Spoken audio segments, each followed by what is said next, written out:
నమస్తే. ఇన్నాళ్ళు నన్ను సపోర్ట్ చేస్తూ, ఎంకరేజ్ చేస్తూ మీ ప్రేమని నాకు అందిస్తున్న ప్రతి ఒక్కరికి కృతజ్ఞతలు. అలాగే ఈ వీడియో కూడా ఖచ్చితంగా మీకు ఉపయోగపడుతుంది. లైక్, షేర్ అండ్ సబ్స్క్రైబ్ చేసి మీ సపోర్ట్‌ని నాకు అందించండి. అలాగే ఈ వీడియో పట్ల మీకున్న అభిప్రాయాన్ని కామెంట్ సెక్షన్‌లో కామెంట్ చేసి తెలియజేయండి. ఇప్పుడు వీడియోని చూద్దాం. నమస్తే, వెల్కమ్ టు అవర్ ఛానల్. నేను పద్మిని. ప్రస్తుతంతో పాటు ప్రముఖ ఆధ్యాత్మికవేత్త, నారీసేన ఫౌండర్, దత్త ఉపాసకురాలు, శ్రీపాద శ్రీవల్లభ దత్తపీఠం వ్యవస్థాపకురాలు శ్రీమతి లతా దత్త గారు మనతో పాటు ఉన్నారు. మాట్లాడదాం. నమస్తే అక్క. జై గురుదత్త. శ్రీ గురుదత్త అక్క. అక్క, ఈ కార్తీక బహుళపక్ష ఏకాదశి వచ్చేస్తోంది. ఉత్పన్న ఏకాదశిగా పిలువబడేటటువంటి ఏకాదశి. మరి ఈ ఏకాదశి వైశిష్ట్యం ఏమిటి, ఎట్లా వినియోగించుకోవచ్చు? చాలా చాలా అద్భుతంగా మంగళవారం ఏకాదశి వస్తుంది కాబట్టి మరి ఎలా ఆ రోజున మనం వినియోగించుకోవచ్చు అక్క? కార్తీక మాసంలో ఉత్పన్న ఏకాదశి అంటే చాలా అద్భుతమైన రోజు అని చెప్పొచ్చు పద్మిని. ఎందుకంటేరా, ఎవరైనా సరే ఏకాదశి వ్రతం మొదలు పెట్టాలి అనుకుంటే, ఏకాదశి వ్రతం అంటే ఉపవాస దీక్షలు చేస్తూ ఉంటారు. అందుకు కూడా చేసావు కదా. స్వామి మంచి ఫలితాన్ని కూడా ఇచ్చారు నీకు. 100%. ఎందుకంటే ఏది మొక్కుకుని ఏదో చెయ్యాలని కాదు, చెయ్యాలి అనే ఉత్సుకత. ఇంతమంది మీ అందరూ చెప్పటం, సార్ రాసి పంపించటం, దాని వైశిష్ట్యం తెలుసుకుని కూడా చేయలేకపోతే, వయసులో ఉన్నప్పుడు చేయలేకపోతే ఎప్పుడు అనేది అనుకొని చేయటం, స్వామి అనుగ్రహించడం అనేది. అందుకే అద్భుతమైన రోజు అని చెప్పటం కాదు, అద్భుతంగా నీకు వరం ఇచ్చారు. ఏకాదశులు చాలా నిష్టగా నువ్వు చేయటం మొదలుపెట్టిన తర్వాత స్వామి వెంటనే నీకు అంతటి ఫలితాన్ని ఇచ్చారు. అలాగే ఎవరైతే ఈ ఏకాదశి వ్రతాన్ని మొదలు పెడతారో, ఇప్పటి నుంచే మొదలు పెట్టాలి. కార్తీక మాసంలో వచ్చేటటువంటి ఉత్పన్న ఏకాదశి నుంచి 24 ఏకాదశులు, అంటే మళ్ళీ నెక్స్ట్ ఇయర్ కార్తీక మాసం వరకు ఈ వ్రతాన్ని ఆచరించాలి. అంటే దీంట్లో ముఖ్యమైనది ఏంటి, వ్రతాన్ని అంటే ఏం చేయాలి అని కాదు, ఉపవాస దీక్ష అనేది ప్రథమం. అలాగే ఈ ఏకాదశి వైశిష్ట్యం ఏంటి, ఈ ఏకాదశి రోజు ఏం చేశారు, దేవతలు ఏం చేశారు, ఈ ఏకాదశి వల్ల మేము ఉపవాస దీక్ష చేయటం వల్ల ఎలాంటి ఫలితాన్ని స్వామి మాకు ఇస్తున్నారు అని మనం ఎప్పటికప్పుడు చెప్తూనే ఉన్నాము. దాని వైశిష్ట్యం తెలుసుకోవటం, ఉపవాస దీక్ష చేయటము, ఆ రోజు మంత్రజపం చేయటము, స్వామి విష్ణు సహస్రనామాలు చదవటము, విష్ణుమూర్తిని పూజించటము, అలాగే త్రిమూర్తుల్ని పూజించాల్సిన రోజు కూడా ఈ ఉత్పన్న ఏకాదశి. ఎందుకు అంటే రాక్షస సంహారం చేయాలి అని అంటే ఎప్పుడు విష్ణుమూర్తి ముందుంటారు. అయితే ఈ రోజు ఎందుకు ముఖ్యమైన రోజు అని అంటే, కార్తీక మాసంలో వచ్చింది. విష్ణుమూర్తి మురాసురుడు అనే రాక్షసుడిని వధించాలి అనుకున్నప్పుడు ఆ విష్ణుమూర్తిలో నుంచి ఉత్పన్నమైనది ఏకాదశి దేవత, ఏకాదశి మాత అమ్మవారే ఉత్పన్నమయ్యారు. ఎందుకంటే మనకు తెలుసు, విష్ణుమూర్తి ఎన్నోసార్లు ఈ ప్రళయాలు రాకుండా మనందరినీ రక్షించడం కోసం ఓ స్త్రీ వేషధారి ఎన్నోసార్లు ఆయన తీసుకోవాల్సి వచ్చింది. మోహిని అవతారం అందులో ఒకటి ముఖ్యమైనది. అలాగా ఇందులో నుంచి విష్ణుమూర్తిలో నుంచి వచ్చింది ఏకాదశి మాత. చాలా చాలా పవర్ఫుల్ డే అని చెప్పొచ్చు.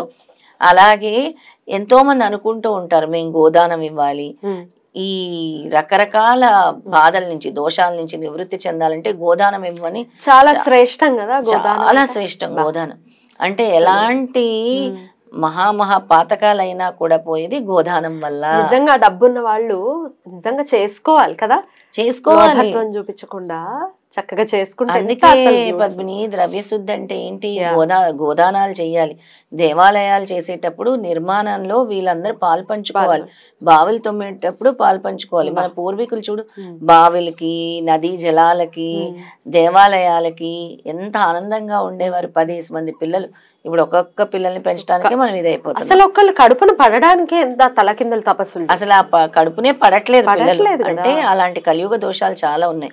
ఇలాంటి దోషాలన్నీ నివృత్తి అవ్వాలంటే గోదానం ఇవ్వాలంటారు. కానీ ఎటువంటి గోదానం ఇవ్వకుండా కూడా ఈ రోజు ఎవరైతే ఏకాదశి వ్రతాన్ని ఆచరిస్తారో 100 గోవులు ఇచ్చిన ఫలితము, 100 గోవులు ఇచ్చిన ఫలితము ఎక్కడి నుంచి వస్తుంది? ప్రతి దానికి చక్కగా ప్రత్యామ్నాయాన్ని ఏర్పాటు చేసింది మన సనాతన ధర్మము. భగవంతుడు ఎప్పటికప్పుడు మనకి ప్రత్యామ్నాయాలు ఇస్తూనే ఉన్నాడు. భగవంతుడు లేని వాడి కోసం ఇచ్చుకోలేము. ఇప్పుడు నా బౌట్ వాళ్ళైతే ఎటువంటి పరిస్థితుల్లో గోదానం అంటే ఎంత అవుతుంది? ఇంచుమించు ₹1,00,000 పైన మాటేనా? ఇప్పుడు మరీ తక్కువ అంటే 40,000, 50,000 మామూలు గోవు అయితే. మామూలు మంచి గోవు అంటే ఒక 60,000-70,000 అంతే. 70,000, 60,000-70,000 70,000.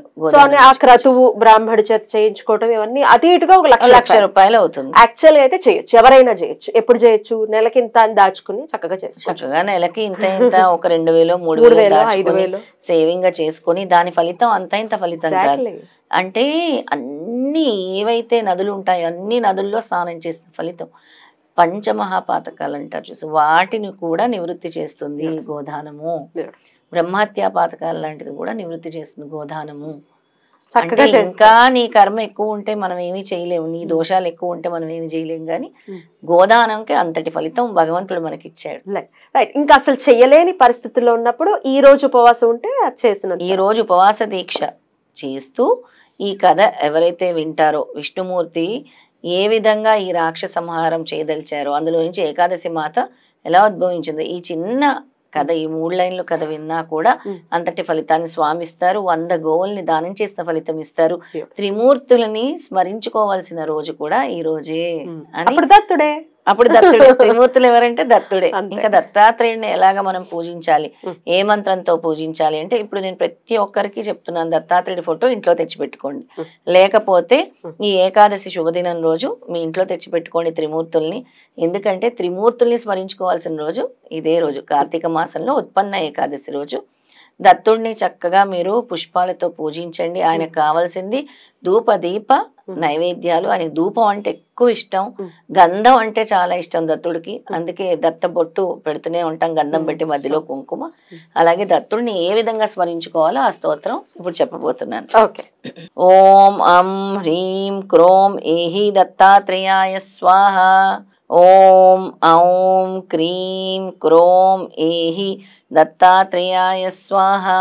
ఓం ఔం క్రీం క్రోం ఏహి దత్తాత్రేయాయ స్వాహ. ఇవి దత్తాత్రేయ మహామంత్రాల్లో ఒక మహామంత్రం. ఆ రోజు ఎవరైతే ఈ దత్తాత్రేయ మహామంత్రం స్మరిస్తారో త్రిమూర్తులు అనుగ్రహముకి పాత్రులవుతారు. పద్మిని అద్భుతం. 108 సార్లు. ఇంకా నన్ను అడిగితే 108 సార్లు కాదు, 10 మాలలు చేయమని చెప్తాను, 1008 సార్లు. ఇలాంటి ముఖ్యమైన రోజులు, పౌర్ణమి, గ్రహణం రోజులు, అమావాస్య తిథులు, అలాగే ఏకాదశి తిథుల రోజు అత్యంత ఫలితాన్ని భగవంతుడు మనకి ఇస్తూ ఉంటారు. కాబట్టి ఎక్కువ జపం చేయండి అని చెప్తూ ఉంటారు. అద్భుతం, అద్భుతం. చాలా బ్యూటిఫుల్ గా ఎక్స్ప్లెయిన్ చేశారు. ఇక ఉపవాసం అనేది మ్యాండేటరీ, ఇంకా అందులో దీనికి ప్రత్యామ్నాయం అయితే లేదు.